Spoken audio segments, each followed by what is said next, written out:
So in the last section, we talked about how light has a wavelength and a frequency. Wavelength times frequency always equals the speed of light.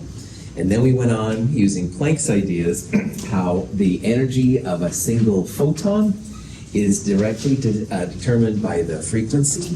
Planck's constant times the frequency equals the energy of a photon. Planck's constant is 6.626 times 10 to the minus 34 joule seconds. And if you correlate that with wavelength, energy of a photon, hc over lambda, Planck's constant times the speed of light, it's light divided by the wavelength. But we also saw, by the way, how Einstein, he couldn't figure out lights could be both a particle and a wave, which was blowing everybody's minds. But nobody kind of knew what to make of all of this. But then along came Niels Bohr, and Bohr also has one of the elements named after him. So we're seeing the big kids of chemistry in this section, definitely. But anyway, Bohr basically created a very simple model of the atom, but what was different from his model is that it was used to explain what's called a sharp line spectra. And if you ever need to give a fingerprint, all right, your fingerprint is unique amongst all people. Well, in the chemistry world, a sharp line spectra for, say, hydrogen right here is different than the sharp line spectra for mercury.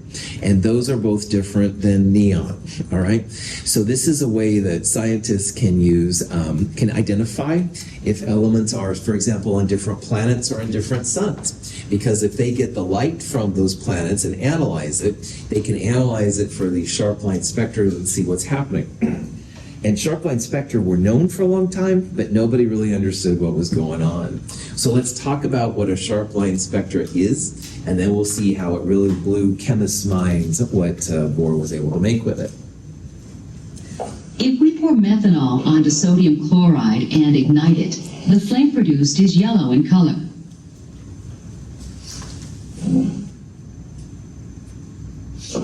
If instead of using sodium chloride we use boric acid, a compound made of boron, hydrogen, and oxygen, the flame produced is green in color.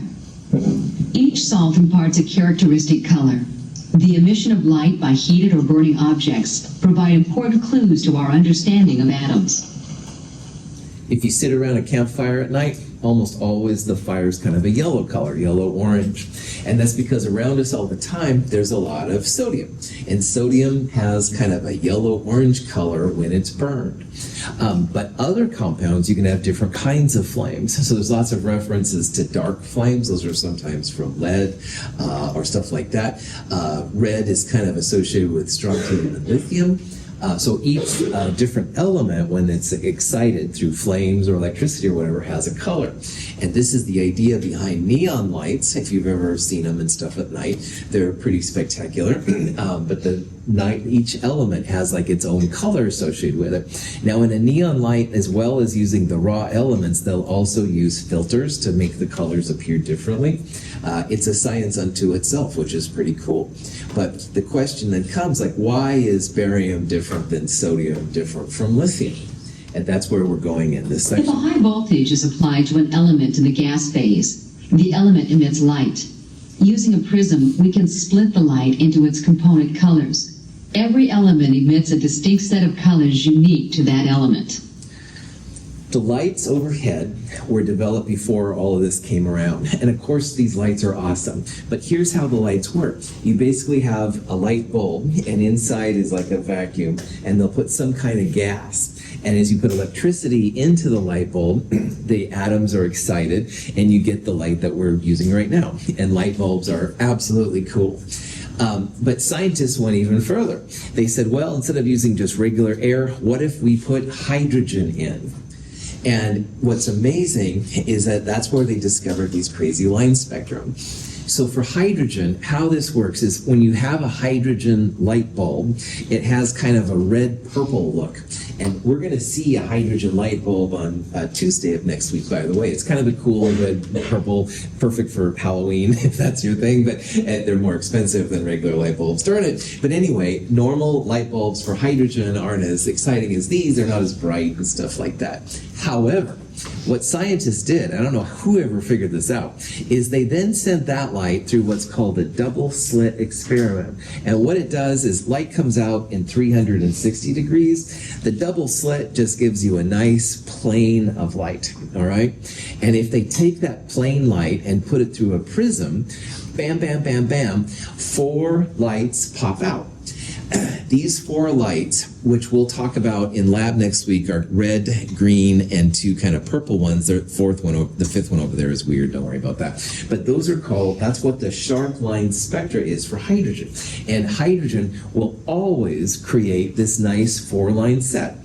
The colors are open to interpretation, no worries about that. However, the wavelengths associated with them are very repeatable and very thick. So you can use a hydrogen light source and Alpha Centauri that you get through your telescope, and it'll have those wavelengths in it. All right, and here in the lab, we will do this as well on Tuesday of next week. We're going to put the hydrogen light through a prism, and you're going to actually see these 4 lights kind of pop out, which is amazing.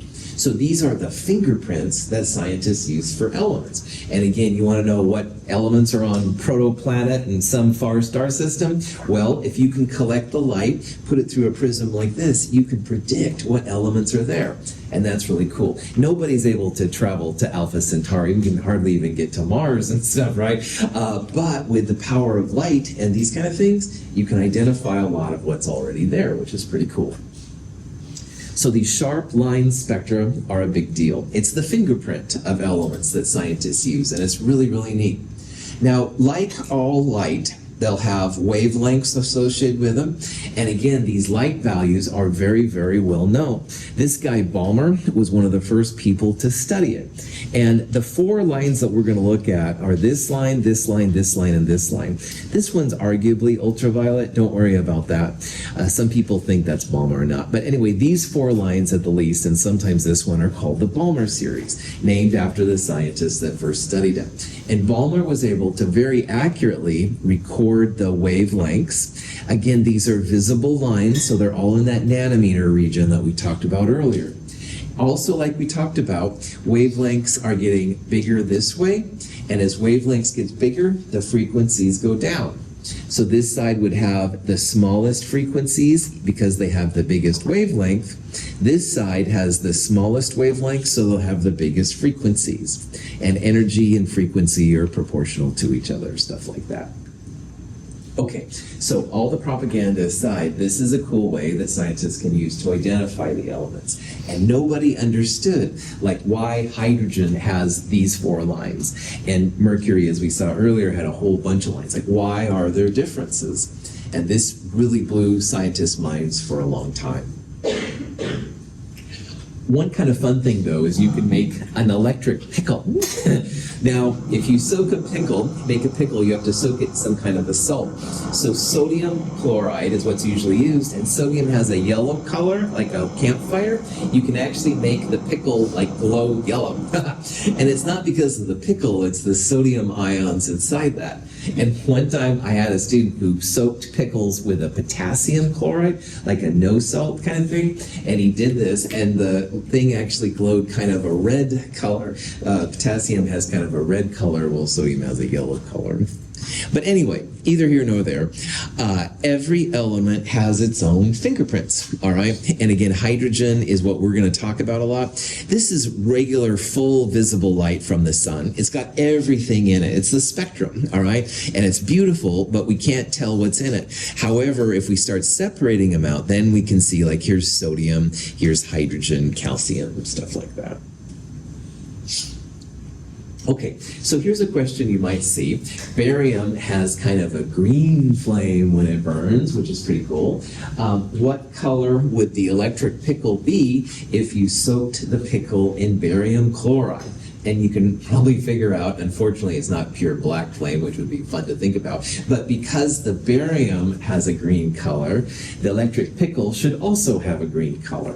Whatever metal salt you put in there, that will dictate then what the color of the salt will be. So, any questions? Fireworks use this. When the fireworks make red or different colors, they're all from these kind of processes too. So it all has to do with the fingerprint of the element more than anything else.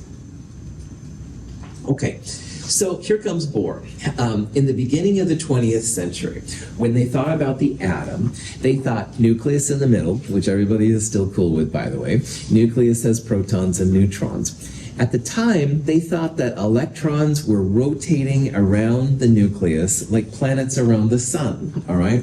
And planets around the sun had been very well organized, and they thought, yeah, no problem. Electrons must be like that. They would have orbits, all right, that would go around, no problem. However, they started to think about this a little bit.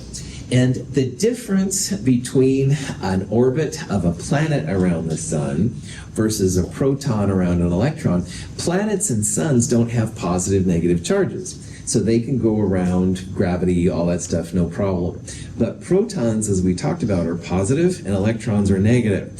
And even if they're at a distance, they'll have some attraction. So either what's going to happen over time is the electron will get closer and closer and closer to the proton, or they'll have so much energy that they're emitted from the atom. And if you do that, that's going to be the end of your atom. You can't have an atom which is going to stick around for a long time if you start having charged fields. It's like electricity. But an even more interesting thing is that they found eventually that not every orbit is possible. So you are going to be my nucleus today, respect. I'm the electron, all right? So in classical physics, the electron, I could be any distance from the nucleus that I wanted to. And in theory, that makes sense. It would take less energy further. It would take more energy closer, no problem.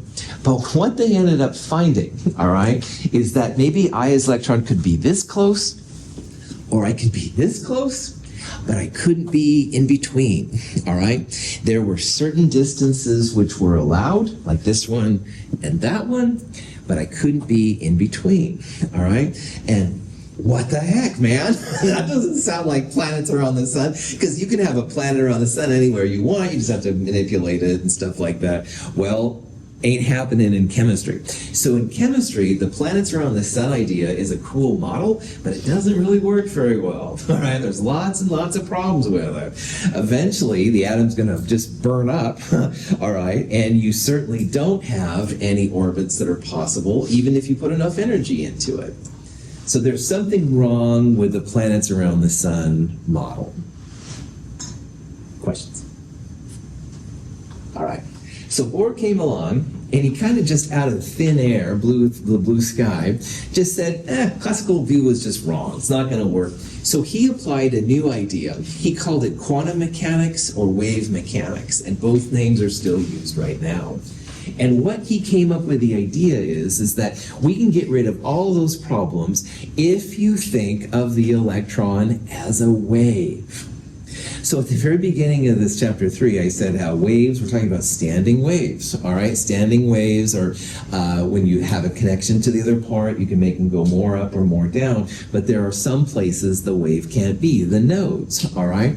Well, amazingly, when he applied this rule, it came out with the idea that you can be close to the nucleus or far from the nucleus, but you can't be in between. Those nodes kick in if you think about this system as a wave. So amazingly, if you use these stationary quantized energy states, you can describe the wave. And he came up with this equation. The energy of the state minus RHC over n squared. Now, R is another constant called the Rydberg constant. That's the number. You don't need to know this, all right? It's a nice number for this discussion, but it's not helpful in the long run. H and C are Planck's constant and the speed of light, but what I want to tune you into is N, all right? Because the energy of these places where the electron can be is a 1 over n squared dependence. So if it was N was 1, that would be as close to the nucleus as I can get. And N equals 2 would be 1 over 2 squared, 1 over 4. That would be the next place the electrons could be. But it couldn't be like N of 1.5 or an N of 2.1, something like that. You have to have these quantum numbers, these whole numbers starting with 1 and going up. in order to make sense of this model. And believe it or not, this blew the science minds way out of their orbits and made them think about this in a little bit different way.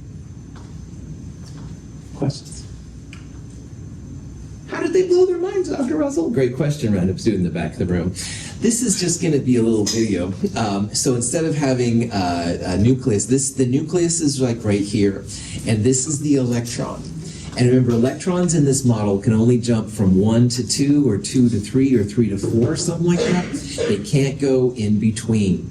Now, the energy, according to Bohr, is this constant, which is the RHC. All of these are just numbers. You can figure out what their number is altogether. I'm going to show you a video of how this works pretty soon. It takes energy for the electron to jump from a lower end to a higher end. But once in a while, the atoms will jump from the higher end back to the lower end. So if this way takes energy, the opposite way will give up energy. Let's see what that means. According to the Bohr model, when a hydrogen atom receives energy, its electron leaps from a low energy orbit to a higher one, forming an excited state. As the atom loses energy, the electron jumps back to a lower energy orbit, releasing light as it goes. When gaining energy, the orbit to which the electron jumps depends on the amount of energy involved. When the electron occupies the lowest energy orbit possible, the atom is said to be in the ground state. So this is a cool video. The lowest energy, the one closest to the nucleus, is called the ground state, and that's where the atom is by default. If there's no other energy around, that's where the electron hangs out. Now, the electron can go from 1 to 2, 1 to 3, 1 to 4, whatever, but it can't go to like 1.5. And this is where classical physics minds were just blown away, okay? Now, going from lower end to higher end, it takes energy, all right? And it could be energy from light sources. It could be energy from the sun. Who knows? But it takes energy to go from lower to higher. But after a while, the electrons in the higher state want to come back down to the lower state. And these processes give off energy. And the energy that's given off is associated with light. It's a type of a wavelength that has some energy associated with it. So when people saw those sharp line spectra, or if you're looking around a campfire at that yellow flame, it's the higher electrons in those states going back to the ground states. They're giving off energy for sodium that happens to be a yellow light wavelength. And this was absolutely amazing. Over here on the right-hand side, these are the actual joules per photon of the different energy states. So if you start off in the ground state down here, state 1, going to state 2, the difference between them, i.e. the final state minus the initial state, you can actually calculate how much energy it is. And once you have the energy, E equals h nu, you can find the frequency. And if you have frequency, you can find the wavelength. So this is how they correlate how sodium's kind of a yellow color and hydrogen's kind of a red color. They can figure out the energy emitted, higher end to lower end, and then back calculate it to the wavelength. At least that's how I feel in my mind, but I've given this lots of times. Questions on any of this stuff? All right. So let's say that we want to calculate the change of energy for an electron falling from the second state to the first state, all right? From a higher end to a lower end. These are the kind of energies that are going to give off a wavelength which we might be able to see. By the way, in the chapter 1, I did mention exothermic. Exothermic energies are when energy is given off. And we're going to calculate some numbers here which are negative. Negative energies are these exothermic. They're actually giving off some energies. So it's not as weird as it might sound, although it is a little weird, I'm not going to lie. The energy, the change in energy, delta means change. Delta always means final minus initial. So if it's a delta energy, it'll be the final energy minus the initial energy. Now, Bohr's model is minus RHC times 1 over n squared. We're going to do it per mole, so I'm also throwing in, and I apologize for this craziness here, I'm going to throw in Avogadro's number because I want you to see these values in energies per mole. So when you do that, it's minus RHC times Avogadro's number, and then 1 over the final state minus 1 over the initial state. Now, R, H, C, and N are all constants, all right? All constants we've seen today. This is that weird Rydberg. This is Planck's constant, speed of light, and Avogadro's number. The final state is 1, so it's 1 over 1 squared, which is just 1. And the initial state is 2, 1 over 2 squared, which is 1/4.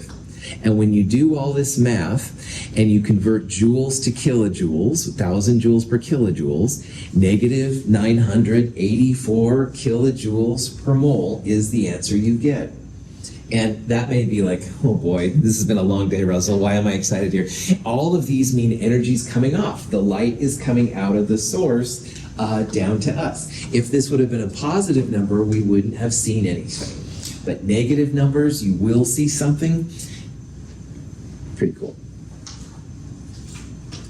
Now, you can go more, of course, because I said how these are associated with different wavelengths we might see.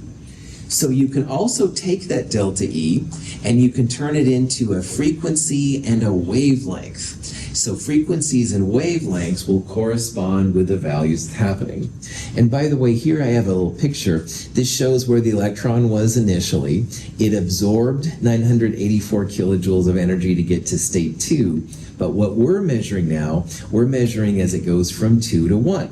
The value comes out to be negative, its exothermic energy is released. So if you want to go from kilojoules per mole to frequency or wavelength, first you have to convert kilojoules per mole to joules per photon, which we did earlier. So what you can do is first multiply by 1,000 joules per kilojoule to get rid of the joules. And then we're also going to divide by Avogadro's number here to make it per photon. And when you do all of this, initially the frequency and wavelength numbers might be negative, but you want to make them positive. Frequency and wavelengths are usually positive. I do encourage you to try it yourself, but here's the punchline. All of this stuff, you get to this frequency, and even better, to this wavelength. And this is a wavelength in the ultraviolet lines. So if you do all of this and you get the 122 nanometers, first of all, you've got the math going on, but this really was exciting for chemists because no one had been able to predict where those sharp line spectra were coming from. And what Bohr predicts in this model is that for hydrogen, the 2-to-1 transition has a wavelength of 122 nanometers, and he nailed it. All right? It wasn't even plus or minus that much. It was amazingly close. So Bohr's contribution here is pretty cool. Okay, here's a question you might see. It says, which one of these is an emission line? Now, emission is when energy is released, exothermic, you have negative values. An absorption line is when it's positive. And if you remember what we just looked at, we went from a higher end to a lower end. So anytime you go from higher to lower, those are the emission lines. They're exothermic, you see something. In biology and also in chemistry sometimes we'll use spec 21s. They're absorbance spectrometers. They measure the opposite.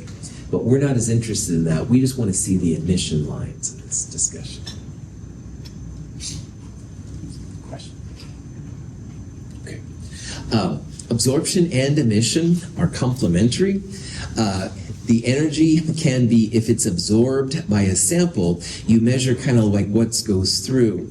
And so in absorption, you end up seeing like black lines. And in emission lines, you see only white lines. So again, in our discussion here in chapter 3, we're looking at emission. But emission and absorption are kind of the opposite.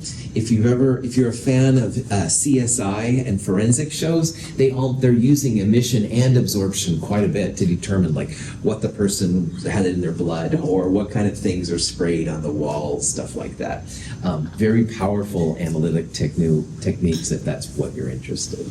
But if you're not interested, and I understand we're close to noon here, emission is the name of the game. So, all is said and done. Those 4 Balmer lines in hydrogen all resulted, when they figured it all out, from higher n values going to n equals 2. So these are the n equals 1, 2, 3, 4, 5, etc. levels. And what they figured out is that the visible lines in hydrogen all stemmed from like a transition from 3 to 2, or 4 to 2, or 5 to 2, or 6 to 2. And nobody had ever been able to figure this out. And also, Bohr's model worked really well for what's called the Lyman series, which are a series of infrared lines, and also the ultraviolet. These are the passion, those are the infrared lines. So it worked just like across the board, which was so cool. And again, Bohr gets a real gold star for it. All right, he didn't really understand what he was doing either, but at least he was able to figure out a model that worked with the data that they were given. And that's what's really cool. Now in lab next week, we're going to focus on these 4 Balmer lines right here, all right? So make a note, if you're keeping notes and stuff, those 4 Balmer lines are going to be really helpful to us as we go through the system. So Bohr is really cool. He got a Nobel Prize. Eventually an element was named after him, which was awesome. He also introduced something called quantum numbers. We use that n value to describe where electrons could be relative to the atoms. We're going to talk about n more next Thursday. However, Bohr's theory wasn't perfect, all right? Really, Bohr's model only worked for hydrogen and the helium plus 1 ion, and he didn't really understand where that n thing was coming from. So next Thursday, when we do more of this, I'm sure you're just thrilled, we're going to talk more about quantum theory. We're going to talk more about how these people came together. But just realize Bohr kind of opened the door here for us. Question? All right. Thank you all for being here. We're going to, next Thursday, we'll finish the rest of this chapter 3. We'll be in good shape. I sure appreciate you all hanging out with me. So, all right. Have a good day. I'll put these recordings online if you want to see them. Thanks for being here.